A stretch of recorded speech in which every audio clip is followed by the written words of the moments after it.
안녕하세요. 더듬이 스피커입니다. 반갑습니다. 네, 오랜만에 인사드립니다. 네, 일단은 제가 한 8개월 만에 영상을 업로드하게 되었는데요. 개인적인 좀 사정으로 인해서 이렇게 영상을 오랜만에 올리게 되었습니다. 네, 일단은 그래서 바로 시작을 하면은 제가 한 8개월 전에 마지막 쯤에 영상을 올렸던 게 말로듬 치료는 누구에게 받아야 할까라는 주제로 말씀을 드렸었고, 그때 이제 스피치 강사분들이나 시민치료사보다는 언어 재활사에게 치료를 받는 게 좋다, 이렇게 저의 생각을 말씀드렸었어요. 그리고 이번 시간에는 이제 그룹 치료와 1대1 치료 중에서 어떤 게 더 좋을지, 적합할지에 대해서 또 저의 생각을 말씀을 드려보겠습니다. 이건 저의 생각이고요. 제가 그룹 치료, 1대1 치료 정말 여러 군데에서 다 받아본 경험을 바탕으로, 그리고 요만큼 공부했던 내용 바탕으로 말씀을 드려보겠습니다.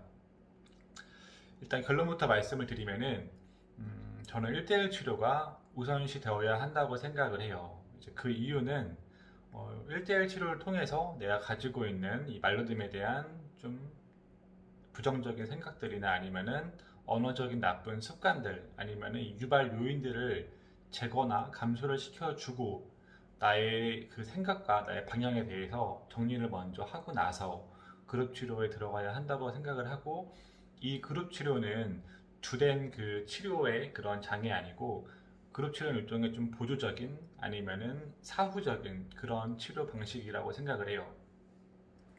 일단 그룹 치료는 보통 이 진행되는 순서가, 일단은 초반부에는 그 재활사가 이 치료의 전문성을 좀 전문성을 보여주기 위해서, 어쨌든 네가 돈을 지불했으니까는 이 수업이 이만큼의 의미가 있다라는, 가치가 있다라는 거를 좀 어필을 하기 위해서 보통은 재활사가 가지고 있는, 알고 있는 말로듬 치료 그 기법들을 알려주는 경우들이 많습니다. 그래서 뭐 치료들 어떤 뭐 필요한 기법들을 이렇게 쭉 알려주고요. 이제 후반부로 가면은 뭐 고충을 나누거나 아니면은 뭐 그 자신의 생각을 공유하는 등의 이런 사회화 과정들을 이제 경험하면서 회기가 마무리되는 경우들이 많습니다. 근데 이 과정에서 나 스스로 뭔가 이 말로듬 치료에 대한 정리와 또 나의 그 개인적인 문제에 대한 접근이 되지 않는다면은 단순히 위안으로 끝나고 뭔가 그냥 스트레스 해소 정도로만 끝나고서 실질적인 치료 효과를 볼 수 없는 경우들이 굉장히 많아요. 제가 봤을 때는. 그래서 제가 쭉 보면은 이 그룹 치료만 받아가지고 이렇게 말로듬 치료했다라는 분들은 저는 아직까지 본 적은 없어요. 네. 그러니까 이게 영어로 치면은 뭐 그런 거예요. 기초 문법을 내가 좀 익힌 다음에 영어에 대해 좀 단어를 좀 안 다음에 문제 풀이를 계속 내가 시도를 해야지, 정말 아무것도 없는데 문제 풀이만 계속 해봐야 계속 틀리기만 하고 왜 틀렸는지도 모르고 그냥 이렇게 그냥 저냥 시간이 지나가는 경우들이 생긴단 말이에요.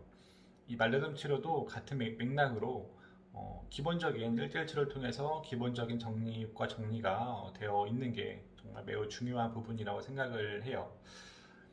그리고 이제 이건 좀 부가적인 이야기인데, 이제 그룹 치료와 1대1 치료를, 말로듬이 심한 사람은 이제 1대1 치료, 심하지 않은 사람은 그룹 치료를 받으면 된다, 이렇게 생각하시는 분들도 있는 걸로 알고 있는데, 제가 생각을 하기에는 이 말로듬 치료라는 게, 이 말로듬이, 그러니까 표현되는 말로듬이 심하건 심하지 않건 간에 일단 내가 말을 더듬는다는 거는 분명히 내 안에 많은 문제가 있는 거고, 그 문제가 얼마나 표출이 되느냐의 문제인 거지, 내가 뭐 심하지 않다고 해서 뭐 쉽게 치료할 수 있고 그런 문제는 아니라고 생각을 해요.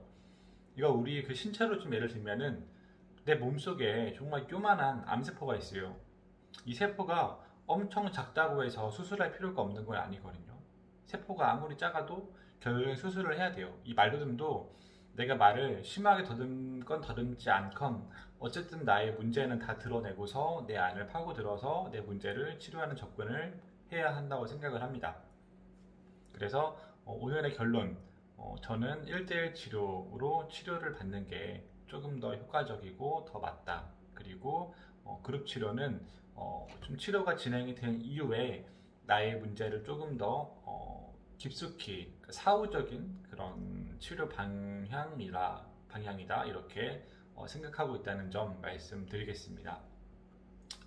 네, 일단은 제가 오랜만에 영상을 이렇게 올리는데 오랜만에 또 말했더니 좀 많이 버벅거리는 부분들이 있었는데 잘 봐주셨으면 좋겠습니다. 그리고 제가 이 영상을 올리는 게 어떤 분들한테는 도움이 될 수도 있겠지만은 또 어떤 분들한테는 또 보기 불편한 그런 부분이 있을 수도 있어요. 근데 일단은 저는 항상 제 생각과 제 의견을 가지고 말씀드리는 거기 때문에 정말 제 말이 마냥 공감이 가신다면은 좋아요와 구독 해주시면 되고, 공감이 가지 않으신다면은 그냥 흘려 보내셨으면 좋겠어요. 저도 앞으로 제가 하는 말이 정말 제 생각이고 제 의견이라는 점을 꼭 명확하게 말씀드리고, 그리고 또 그 이론적인 지식을 정보를 전달할 때는 정말 꼭 틀리지 않고 말할 수 있도록 철저하게 점검해서 그렇게 말할 수 있도록 하겠습니다. 네, 그러면 다음 시간에 또 찾아뵙겠습니다. 감사합니다.